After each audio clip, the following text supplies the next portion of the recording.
نحمدہ و نصلی علی رسولہ الکریم اما بعد فاعوذ باللہ من الشیطان الرجیم بسم اللہ الرحمن الرحیم السلام علیکم ورحمۃ اللہ وبرکاتہ و مغفرہ۔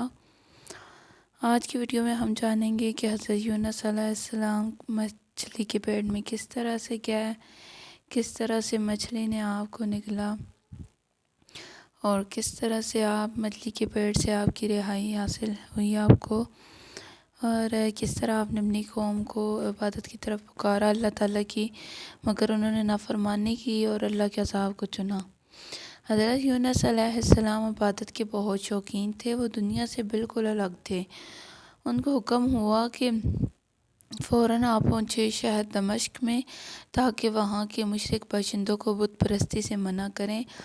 یہ خفا ہو کر چلے، راہ میں ایک ندی آئی، ایک بیٹے کو کنارے پر چھوڑ کر ایک بیٹے کو کندھے پر لے لیا اور عورت کا ہاتھ پکڑا، یعنی اپنی بیوی کا، اور جب وہ پانی میں پہنچے تو ندی کے پانی نے زور کیا تو اتفاقاً اس زور کی وجہ سے عورت کا ہاتھ چھوٹ گیا اور دیکھتے رہ گئے، اور جو لڑکا کاندھے پر لے لیا تھا وہ کسی طریقے سے پھسل گیا۔ اسی گھبراہٹ میں ندی کے کنارے پر آئے تو وہاں آ کر کیا دیکھتے ہیں کہ جس لڑکے کو کنارے پر چھوڑا تھا اس کو بھیڑیا کھا گیا۔ ناچار مجبور ہو کر جب شہر میں پہنچے تو وہاں کے سرداروں سے ملے، اللہ تعالیٰ کا پیغام دیا اور وہ ٹھاٹھا مار کر ہنسنے لگ گئے، اور پھر وہ ایک مدت تک وہاں رہے۔ آخر پھر خفا ہو کر اس قوم کے واسطے اللہ تعالیٰ سے بد دعا کی اور خود وہاں سے 3 دن کا وعدہ کر کے اس شہر سے دور نکل گئے۔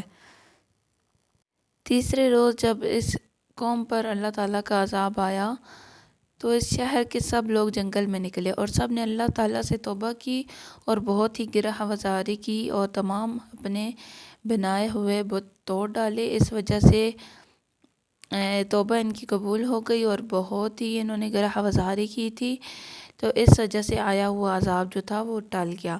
شیطان نے حضرت یونس علیہ السلام کو خبر دی کہ قوم تو اچھی بھلی ہے اور اس پر کوئی عذاب آیا ہی نہیں۔ یہ خبر سن کر حضرت یونس علیہ السلام اپنے دل میں بہت خفا ہوئے کہ یہ کیا ہو گیا، یہ کیا ماجرا ہے، اس طرح تو میں اپنی قوم سے جھوٹا ہو گیا۔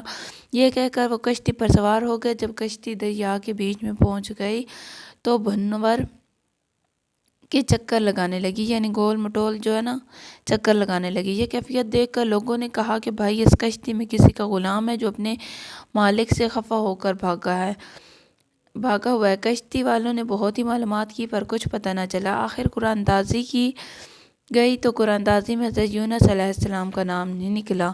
چنانچہ کشتی والوں نے حضرت یونس علیہ السلام کو دریا میں ڈال دیا تاکہ وہ اپنی منزل تک آسانی سے پہنچ سکیں اور ان کی کشتی صحیح چلنا شروع ہو جائے۔ جب حضرت یونس علیہ السلام کو دریا میں ڈالا گیا تو اسی وقت ایک بڑی مچھلی کو حکم ہوا کہ میرے پیارے بندہ یونس کو ثابت نکل جائے اور کسی طرح سے کوئی گزندہ نہ پہنچے، یعنی کوئی ان کو نقصان نہ پہنچے۔ یہ سنتے ہی ایک بڑی مچھلی حضرت یونس علیہ السلام کے قریب آئی اور ان کو ثابت نکل گئی۔ حضرت یونس علیہ السلام جب مچھلی کے پیٹ میں پہنچے تو وہاں شدید اندھیرا تھا۔ اس اندھیرے میں اپنے رب کو پکارا، توبہ قبول ہوئی اور مچھلی وہیں اس دریا کے کنارے آئی اور حضرت یونس علیہ السلام کو اگل دیا۔